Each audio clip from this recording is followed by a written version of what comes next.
Accessible Icon project is what I call an ongoing work of design activism. So it began as a street art campaign, and now it's an international network of people who are working in disability advocacy.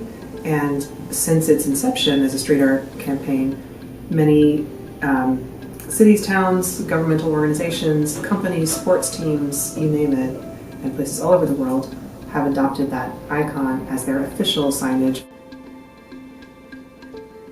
One of the things I noticed just in my observations of the world was this old symbol, this international symbol of access, the standard one that you see everywhere. You mostly see this one 1968 example, that there were occasionally, rarely, but I could find them, iterations on that symbol that were, I felt like, more organic just on their design phase. So I was at Marshall's and I saw on this Marshall's sign a more active, what I thought it was a more active kind of wheelchair icon. And I thought, I wonder why you don't see ones like that more often, because just again for their design integrity. And I just posted this on my website, Abler, and my collaborator, Brian Glennie, he said, why don't we change it? You know, like, because he has a long history in graffiti and loves altering public property. Sarah Hendren had just posted these cool looking symbols of access, and I commented on the post and I said, you know what, let's just do our own. These look like really corporate. Let's just do like a DIY one on the streets. And she wrote back like immediately, and she's like, yeah, let's do it. So when I got back to the Boston area, that's when we started our little project. I started a club to try and promote disability awareness. And one of the people brought forward this article about the accessible icon.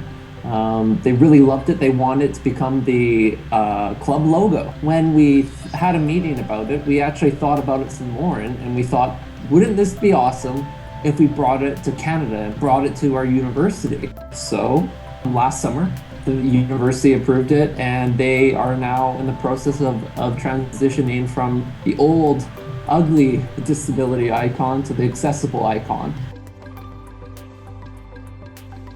The features of this one include the orientation of the body, which is forward moving. It just indicates, in the same way that other isotypes in the built environment show bodies moving through space, this one also is moving. What that means, that stands for people who have disabilities being able to determine for themselves and to speak for themselves, or via whatever technologies or tools they wish, to name the things that they want. The old one is idle, sedimentary. They are stagnant. It looks like the person is vulnerable, that they need help. The new icon shows empowerment at the core features of it. It shows a person overcoming their disability. It doesn't matter if you're blind, deaf, have a mental illness of any kind, learning disabilities or anything.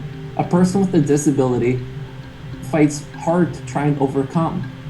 And that's what this icon represents, true strength.